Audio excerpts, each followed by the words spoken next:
Alright everybody, welcome back to another video. Today we are going to be making something super simple and easy.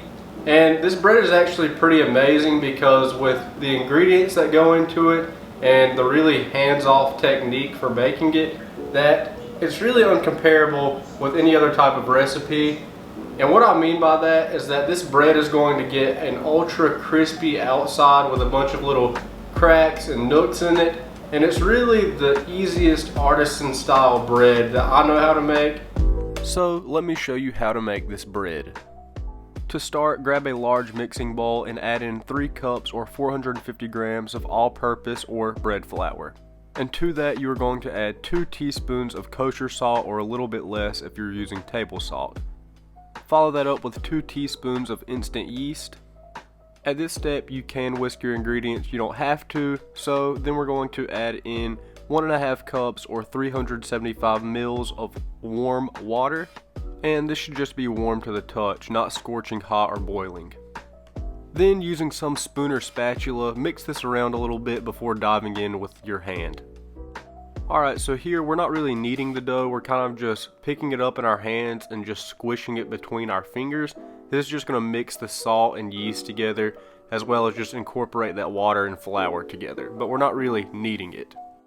And as you can see here, there's not much of a technique to this. I'm just picking it up, kind of relocating it in my hand a little bit before I squish, just to incorporate everything. And this dough is very sticky and shaggy, and it should be.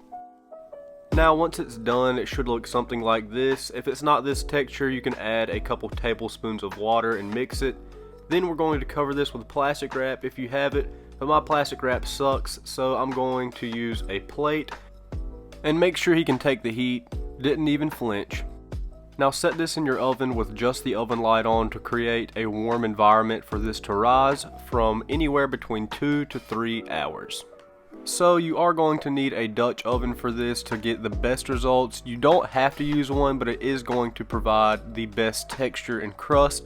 I got mine for $7 at the thrift store close to my house. And it's okay if it looks like this, just make sure there's no rusting. And now that your bread is done proofing, go ahead and preheat your oven to 450 degrees Fahrenheit or 230 degrees Celsius with the Dutch oven in it with the lid on, and let that go for about 20 or 30 minutes. Alright, our dough is looking good. I'm just using a spatula to kind of run it around the edge, and then I'm going to scrape my dough out onto a long sheet of parchment paper, which we're going to use to lower our dough into our Dutch oven. So I'm just scraping the sides up here. This is completely optional, but I do recommend doing it because it is going to add some nice crispy texture to the top of our dough. Just some nice little craggly bits on top. So as you can see, I'm just kind of pushing it on the top, developing these little ridges. Once I have these kind of rounded off, I'm just using my fingers to pull up these little bits and kind of just lay them flat in the middle, press them down until they stick. Once your dough looks good, just cover it until your Dutch oven has been preheated. I did go ahead and take out an oven rack so I could lay my Dutch oven on my counter without burning the countertop. So one reason we want this to be very hot is so it cooks the crust all the way around. That's kind of the idea of using this Dutch oven. Then just using your parchment paper with 2 oven mitts on your hand, lower this down into your Dutch oven to prevent your hands from being burned, and then just trim off any excess parchment paper, lightly dust the top with flour, and your dough is ready to be placed in the oven. And before you know it, you'll have bread that you will be amazed with. So we're going to set this in our oven and cook it for 30 minutes with the lid on, and as you can see, after that 30 minutes is up, your bread should look something like this, kind of undercooked, but starting to develop a little bit of color. Then we are going to stick it back in the oven for 12 minutes, and then at the end of that 12 minutes, turn your broiler on and just keep a very close eye on it until it gets a nice deep brown color. You don't want to overdo it, but you definitely want it to have this nice deep brown crispy crust. And here is why you need a Dutch oven.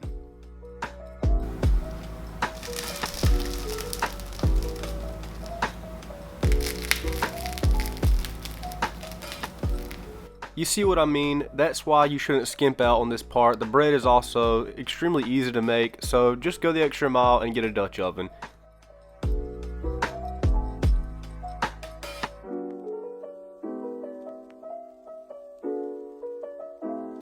Alright everybody, the bread is complete. As you can see from the previous shots, this thing turned out absolutely amazing. It's got a nice crispy exterior crust with all those little craggly bits on the outside. The nice flour dusting that you want in a artisanal bread. But as you all know, this was extremely simple to make, so let's see how the taste performs and stacks up to the simplicity of the ingredients and ease of making this.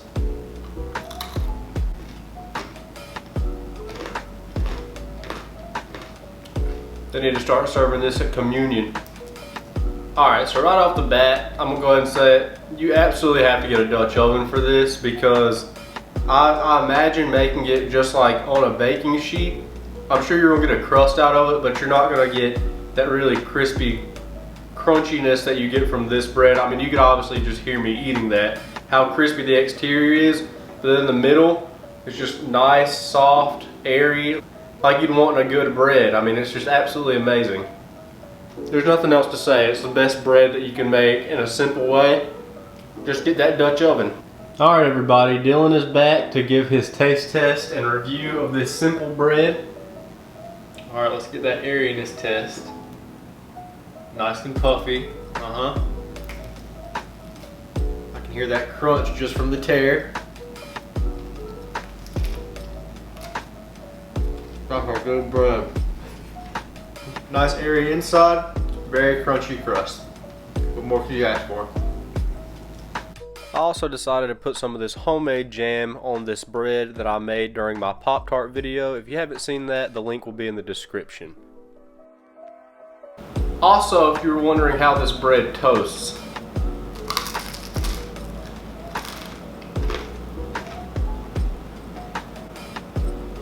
if you enjoyed this video, please give this video a like.